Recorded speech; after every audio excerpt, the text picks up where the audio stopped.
Ibahin nyo ang nanlilimos na ito sa Cebu. Hindi lang niya kayo basta hihinga ng pera. Tutugtugan niya muna kayo ng violin.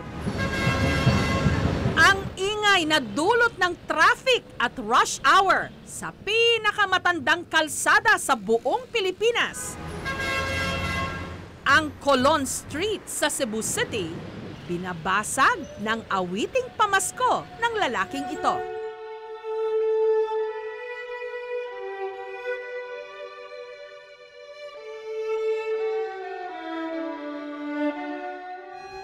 Ang kanyang violin nakapatong sa kanyang kaliwang braso, habang ang kanyang kanang braso naman nakatungkod sa saklay.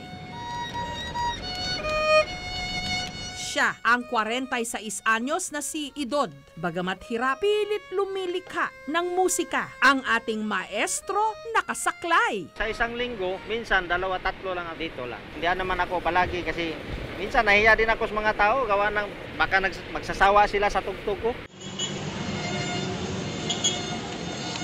Si Idod na videohan sa kanyang pagtatanghal. I suddenly felt the spirit of Christmas. Parang yung puso niya po, iniaalay niya. Yung talent niya po parang priceless, parang hindi po tugma yung barya sa talento niya.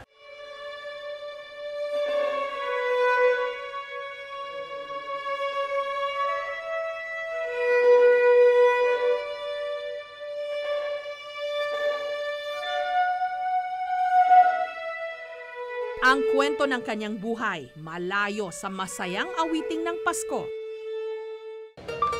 Nagsisimula ang kanyang bawat araw sa pag-eensayo para sa gagawin niyang pagtatanghal sa lansangan. Kahit pahirap sa kanyang kapansanan, sinisiguro niyang maayos maski papaano ang kanyang damit at itsura.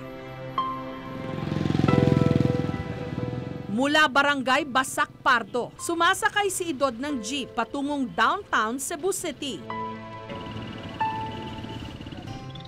Pagdating sa kanyang pwesto, bubuksan na niya ang kanyang foldable chair. Hindi para upuan, kundi para magsilbing lagayan ng pera ng mga gustong magbigay ng donasyon. Kapag okay na ang kanyang setup, sisimulan na niya ang kanyang munting konsyerto.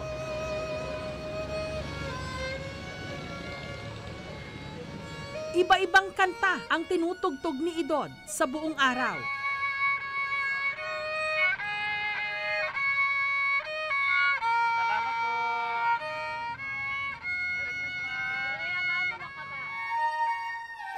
Doon lang man sa metro kasi may CCTV. Wala lang, pinapalis lang nila ako. Okay lang, sige lang ho. Salamat lang po. Sorry lang po kasi hindi ko po alam yung batas ng security. Kada araw, kumikita siya ng 300 hanggang 600 pesos. Kakaawa nga eh. Kasi mahina man siya maglakad. Galing ka sir. Okay guys. Ang nararamdaman ko, yung malipay lang mga tao na matuwa man lang sila ba sa talento ko. At kung may makagusto, baka encourage nila ako sa mga kasalan, birthday. Mag-isa ngayon sa buhay si Idod at ngayong taon lang daw siya napadpad ng Cebu. Dati palang may pwesto si Idod at ang kanyang misis sa mga bangketa sa Marikina. Nagtitinda sila noon ng bawang at paminta hanggang nagkaroon daw ng raid at kinumpiska ang lahat ng kanilang mga paninda. Ang kanilang 5,000 pisong puhunan nawala lang na parang bula. Bagay na isinisisi sa kanya ng kanyang misis. Wala! Mula noon, madalas na raw silang magtalong mag-asawa. Hanggang taong 2000, nagdesisyon silang putulin na ang kwerdas ng kanilang pagsasama. Si Linda, na buntis noon sa kanilang ikalawang anak, umuwi ng Davao del Sur kasama ang kanilang panganay. Si Idod naman, umuwi sa kanyang probinsya sa Bohol.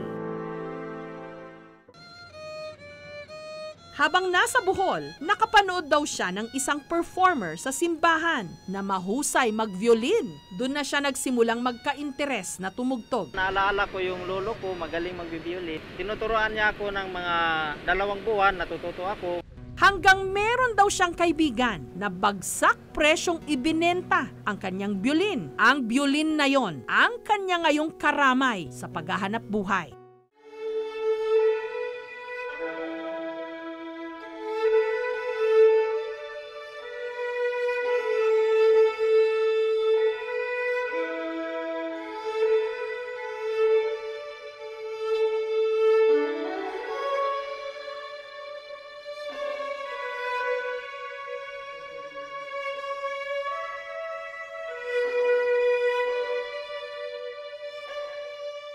Pero ang pinakamalaking dagok sa buhay ni Idod nangyari noong 2015 nung siya'y na mild stroke, dahilan para hindi na makalakad ang kanyang kanang paa. Pagkatuwing gabi natutulog ako para akong binabangungot. Pagising ko sa umaga, parang nilalagnat ako ng grabe, kainit-init. Ayun na pala yun, simple la pala yung sa stroke. Kinupkup daw siya ng isang kaibigan na nagdala rin sa kanya sa Cebu. Ngayon, mag-isa niyang itinataguyod ang kanyang sarili. Sa kabila ng lahat ng kanyang paghihirap, hindi raw natinag ang kanyang pananampalataya. Tanging Diyos lamang paglingkuran, hindi sa mga bagay. Kasi naranasan ko naglingkod sa mga bagay, naglingkod sa ibang amo. Pero ang ibang amo, igo lang magsweldo. Bilang tulong kay Idod, ipina-check up namin siya sa isang espesyalista. Meron siyang hypertension, tapos mga complications ng diabetes kasi since 2013, hindi niya tinitake yung gamot niya, hindi regular. Kung wala ang GMA News, siguro, hindi ko siguro malalaman.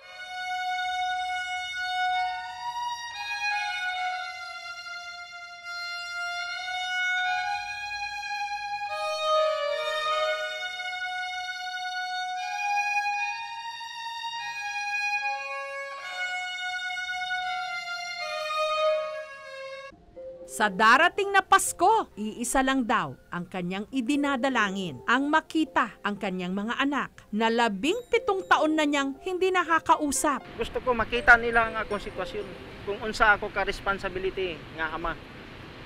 Gumapang ako sa lupa para ako makatayo. Nak, Kevin, Dayan, hindi ako makalimot sa inyo. Namimiss ko sila. Gusto ko silang makita sila. So, bati na kayo ng misis mo? Bati na kami. Lingid sa kanyang kaalaman, meron kaming sorpresang inihanda para sa kanya. Ang kanyang panganay na anak na si Kevin at ang kanyang dating asawa na si Linda, pinalipad namin mula Davao del Sur papuntang Cebu.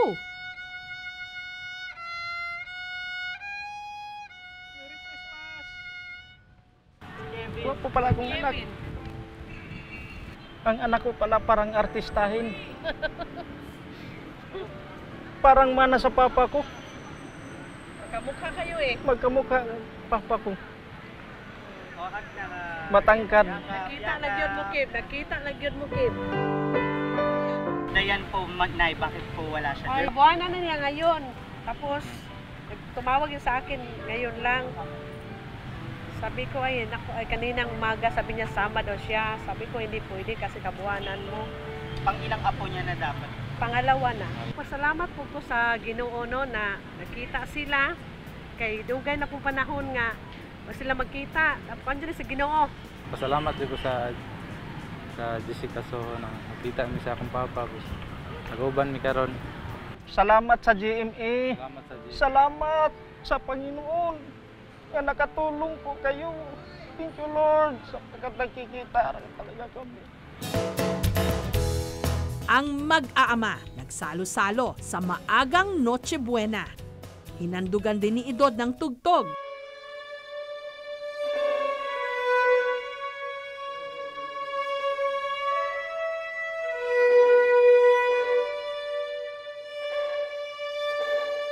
Tunay ngang hindi kailangan ng magarbong selebrasyon para maging masaya ang Pasko. Ang kailangan lang pagmamahal. Thank you for watching mga kapuso. Kung nagustuhan niyo po ang videong ito, subscribe na sa GMA Public Affairs YouTube channel. And don't forget to hit the bell button for our latest updates.